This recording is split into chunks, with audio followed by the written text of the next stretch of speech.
from the drama-free true crime destination.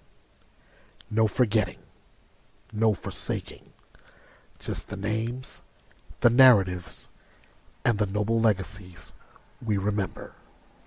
This is Mondays in Memoriam.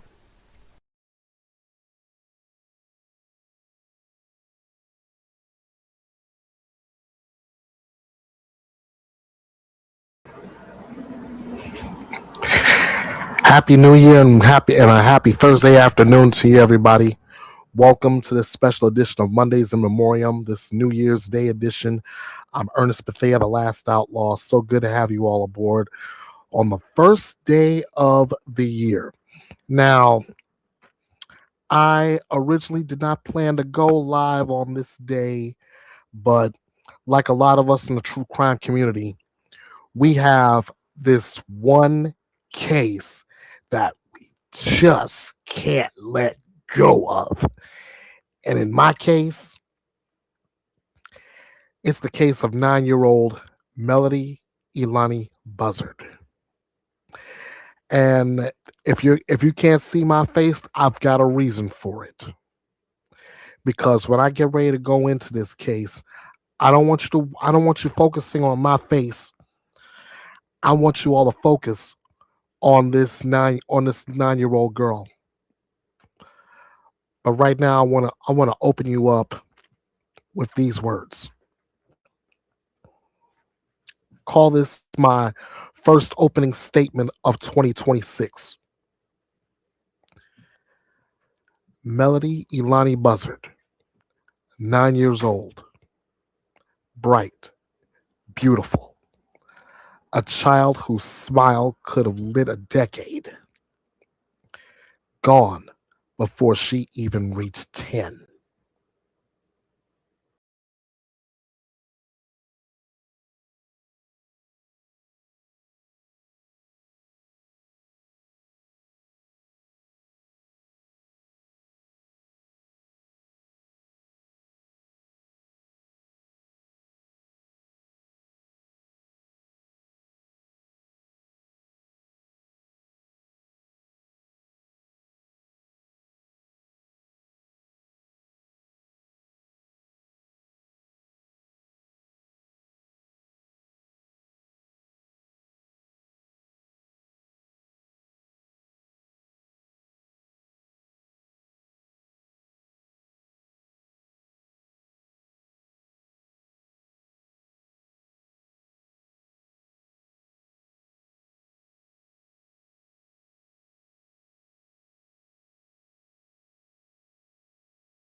As she appeared in court by herself for her arraignment, prosecutors say they will not seek the death penalty. She is the only person charged in this case, no other co-defendants, and some people could be heard reacting in the gallery to that not guilty plea. Take a listen. Today, you're charged in a felony complaint with first-degree murder with a special allegation pursuant to 190.2A15. Mr. Galvan, do you wish to waive further reading and advisement? So moved. And are you requesting that I enter not guilty plea in denial? We're entering a not guilty plea. Oh.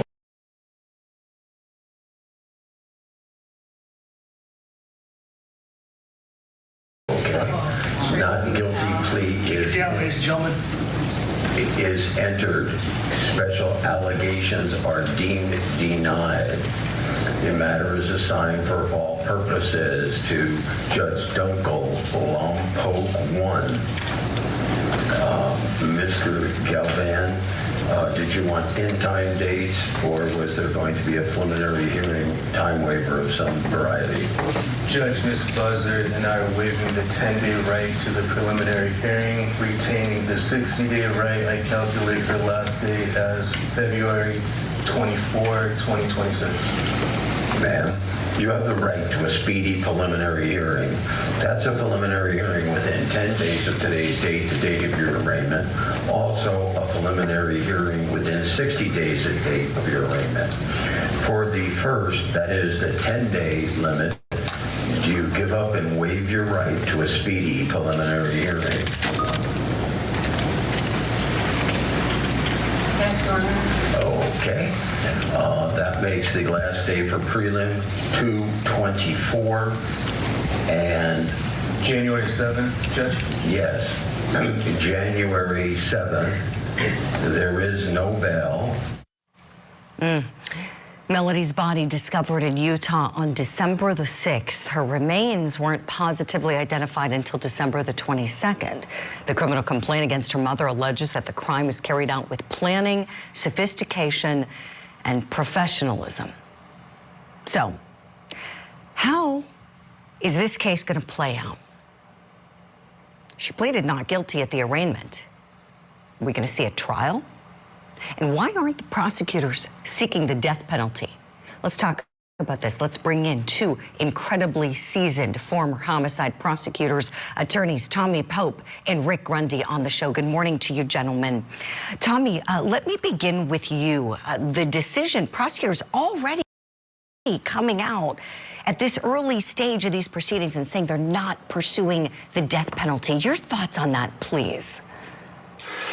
You know, again, different states have different rules, Julie. I traditionally would wait, and as the case developed, I've told you before that the way I viewed a death penalty, it's a murder plus. It's the murder plus the aggravating circumstances. Sound like you're going to have those here, but you want to make sure that the guilt phase is tight, because I think death penalty qualified jurors are a little more leery on the guilt phase if you don't have a tight case. So, we heard from law enforcement, the professionalism and all that was involved in the crime itself. And if it lends itself to that, and it is a tight case, then again, even for whatever reason, if later on I was going to take the death penalty off the table, personally, again, not criticizing these prosecutors, they're the ones in the trenches doing the job. Personally, I would have held off, if nothing else, leverage for life without parole plea if that was the direction you were going. So I would not have removed it at this juncture, barring, again, something that their state's rules require. Yes, excellent points, Tommy. And for anybody wondering at home, you have that time as a prosecutor. The statute in whatever state you're in would dictate at what point you have to make a decision and file your notice of intent to seek the death penalty. So this was very, very early and perhaps surprising. So thank you for that. And Tommy, you noted about how police have come out and said just how calculated and cold-blooded this was. Rick, I want to play a clip for you, and I'll come to you on the other side. This was at the press conference that was held with the announcement of the charges against mom, Ashley Buzzard. Maternal filicide is rare and always difficult to comprehend. That this level of criminal activity is particularly shocking given the calculated, cold-blooded, and criminally sophisticated premeditation and heartlessness that went into planning it, and the ruthlessness that went into actually committing the crime. Rick, tell us, what was your reaction when you heard this awful news over the holiday, like us? Why? What could have been done? All of those things that I think people have spent a lengthy time in prosecution and often wish that there was more preventative work done and stepping in at this point. Pondered why the death penalty has been taken out of this case and why at this stage. I came up with more questions than I did answers. I'm somewhat baffled here. We hear that she was arrested by the FBI. She's being prosecuted by California. The allegation is that the child was murdered in Utah. So there's jurisdictional issues there where she could be prosecuted federally. I've seen or heard nothing that would indicate that it's headed that way. Julie, you noted, which was one of my thoughts, is has this death penalty been taken off the table because there's a larger picture here? There's other involvement of individuals. I've seen or heard nothing that would indicate to me even the kind of smoke signals that you would see in a situation like that. So where is California's jurisdiction solely if the homicide was committed in Utah? What is the complete involvement of the federal government? Is the FBI simply an assisting investigative body? Or is there a potential federal prosecution there? A lot of questions here. Oh, excellent, excellent questions you're raising, Rick. Right. You got me thinking, could the federal government decide to seek the death penalty here? Could Utah step in? You're so right, Rick. This isn't as clear-cut as we may think it is, because when we think about it, these investigators are saying she formed the intent to commit the murder in California. That's what they believe, and they believe this plan was masterfully carried out by her in order to try to avoid detection, so they say, and then happened in the state of Utah. Boy, this is really something. Let's unpack some of the physical evidence that we have to prove this. Tommy, I'll go to you on this. We know multiple gunshots to that beautiful child's head were inflicted by somebody. We know that there were spent cartridge cases at the scene that police say match a spent casing at Ashley Buzzard's home. And they say there was a live round that looked similar found in that rental car that Ashley Buzzard was driving. Tommy, what do you think?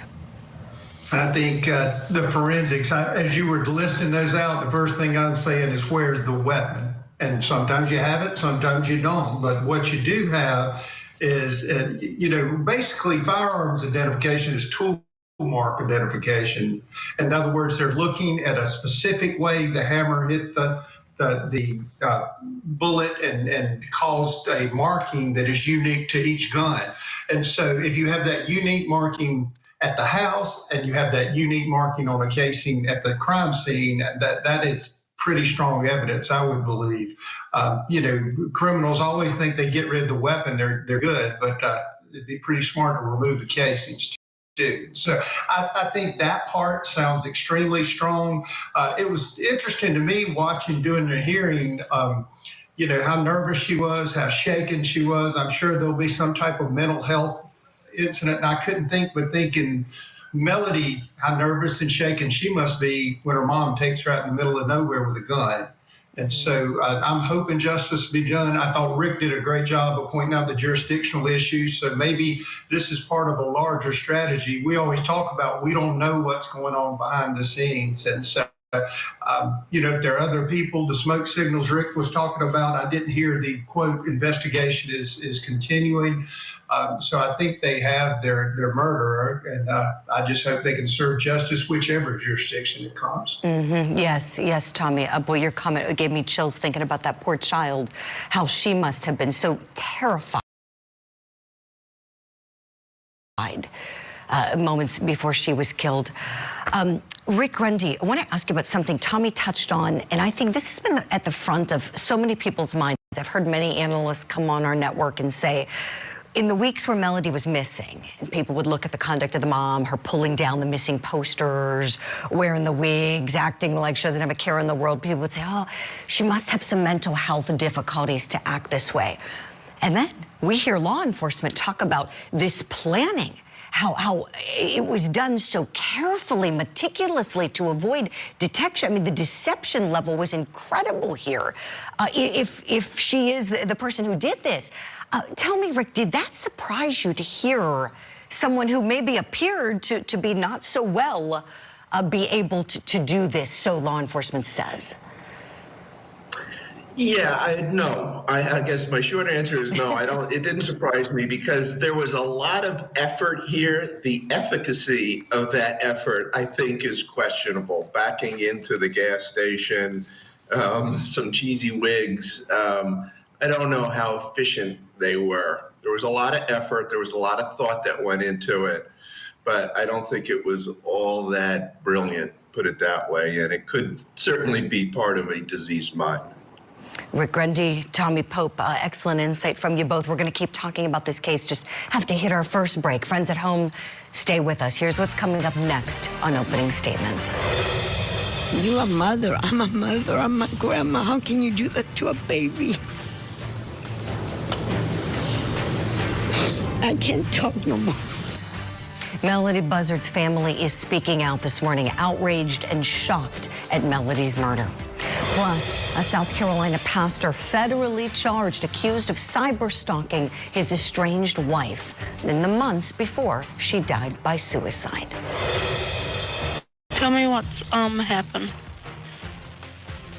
I'm about to kill myself, and I just want my family to know where to find me.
Welcome back. Let's continue talking about the arrest of Ashley Buzzard. It's been trending throughout the holiday season. The mother accused of killing her 9-year-old daughter. 2 days before Christmas, investigators believe all signs pointing to Ashley Buzzard. There's the walk to the police vehicle after they cuffed her at her home. This is in Santa Barbara County, California. The sheriff's office says that this plot was carried out with exceptional cruelty and viciousness after Buzzard appeared in court and pleaded not guilty to her daughter Melodee's murder. Some family members from Melodee's father's side, her father is deceased, but from the dad's side of the family were questioning how in the world Ashley regained custody in the first place, despite several issues happening in the past. I don't know the whole rules or whatnot, but she ended up going through some type of recourse to where she was starting to get her on weekends, every other weekend or whatnot, and they granted her back to her. I don't know why or how. I'm not sure. In the time that Melodee was staying with you and your wife, but then also seeing Ashley in between on those selected weekends, did you ever notice a shift in her behavior at all or anything that stood out to you? Not at all. She was happy with us. She was happy. In your heart, since your initial meeting, since Ashley was dating your son that passed many years ago, did you ever feel like Melodee was ever in danger? No, I did. But I did tell my son that she was just different. Me, what's wrong? He goes, Mom, it's okay. She's just quiet. But I heard, my heart told me something was wrong. So they felt something was wrong. How did the family lose sight of her? And this is so sad. You know, so this child loses her dad at a very young age. Mom is the primary custodian. We know there's an older sister who was incredibly concerned when Melodee went missing. We saw some video of her trying to ask Ashley what in the world was going on. She wouldn't answer her. Let's talk about how this child was failed and what things should have been done better for her. Let's bring back in attorney Rick Grundy and welcome in private investigator with Black Ops, private investigators Manuel Gomez. Good morning to you both. Manuel, I'll start with you here. How was this child failed in your view? Well, it was failed by the main two purposes is, one, the system. The system of the Board of Education is unified throughout the 50 states when it comes for educational requirements. The problem is when it comes to homeschooling, there is no standardization of the process of what needs to be done. So each state is different. So there's some states, and a perfect example is California, where the leniency is so much that, you know, the kid doesn't have to show up. And it's very, very minimal requirements. This is why she was able to get away with not having her show up, not having her meet the requirements, not having her speak to the teachers or anything. And the second failure in this, which is a system that I'm always talking about, Child Protective Services. When they notified Child Protective Services, they should have came in there immediately. The problem is they didn't. They could have got a court order and they could have got this child safely if they would have took action immediately, and they did not. Right, Manuel. Rick, your thoughts on this? Who failed this child the most in your view? Well, I think Manuel hit the nail on the head, and my experience over the past 40 years as a prosecutor, most of that spent in a government capacity.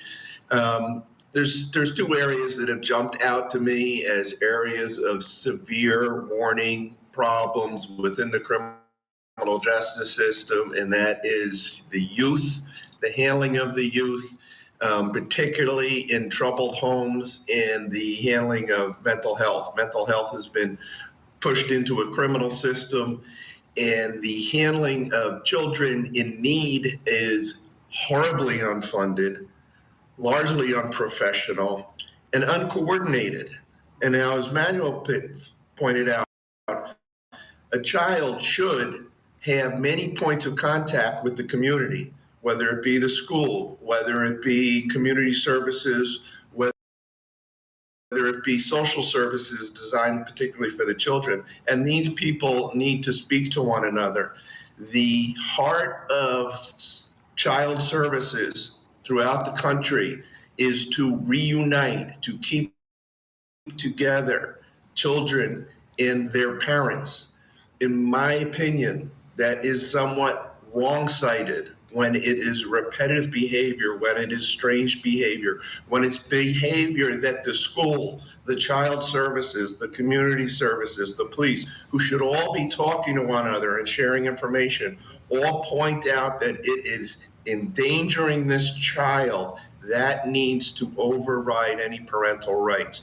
This seems to be a glaring example where anyone who touched upon this child's life would have said, her home care is improper. This woman is incapable, uncaring, or unable to be a mother. Right. Well said, Rick. Thank you. You know, multiple investigators, including the coroner, spoke to the media after the announcement of those charges. Take a look. Maternal filicide is rare and always difficult to comprehend. At this level of criminal activity is particularly shocking given the calculated, cold-blooded, and criminally sophisticated premeditation and heartlessness that went into planning it, and the ruthlessness that went into actually committing the crime.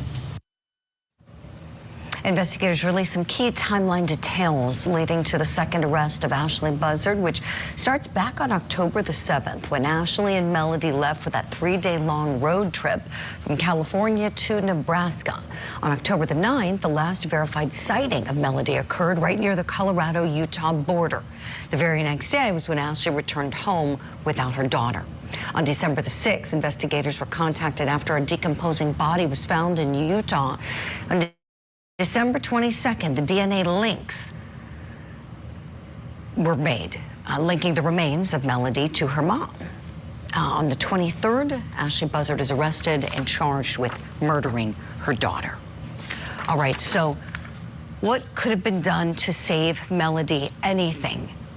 What could have been done, possibly? Manuel, back to you on this.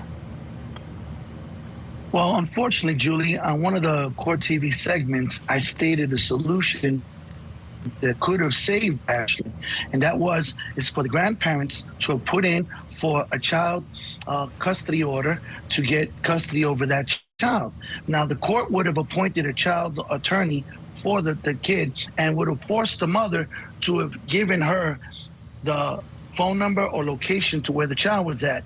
Now, this was never done. Unfortunately, the prosecutors, you know, this is California. They take forever to take action. I mean, look at the David Ford case. That had a dead body in the car, and they still haven't arrested that guy. So, I mean, in this case, it doesn't shock me. They could have taken action by going to family court and putting in for custody papers, and they would have forced her to bring that kid in. Unfortunately, nobody did anything. And this is the sad thing, except put signs in front of that house. You know, that's horrific. It's absolutely horrific. I'm with you. And yeah, that's a great point, Manuel, about looking back. You know, if there's anything we can learn from this, grandparents, you know, any rights that can be exercised by them or anyone else who could possibly help the child. Fair point there. Thank you for that. Rick Grundy, to you on the same question. Could there have been anything done by anyone to save this child? Yeah, absolutely. This is the type of thing where you grow. You know, we need to grow as a service agency. We need to grow when it comes to protecting children. You need to be more aggressive. You can't have your social service agencies waiting by the phone for somebody to call up and say there's a crisis situation, jump in and fix it now. Red flags. I want to homeschool my child. It's not a religious-based desire. I want to homeschool my child. That's a red flag. You got to look into that. You don't just check a box and say, okay, bingo, you're homeschooling your child. If a child is being isolated in the home, that's a red flag right there. Find out why that's happening. Now I've got a single parent who doesn't want to send their kid to school. Education is one thing about school. The main function of a school system is to socialize that child, to become a young adult, to be able to go through life. So when the agencies need to be assertive. They need to talk to one another. Yes. If somebody wants to be homeschooled, contact child services, investigate the home, fund these organizations so that they can do it. It's not going to cure itself, and the community is not going to be able to cure itself.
Thank you so much for joining me here at the Drama-Free True Crime Destination.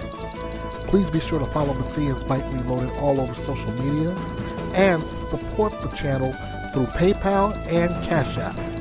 You can get your true crime news right here with no gimmicks, no drama, and no BS. This is Bethea'S Byte, and it's reloaded.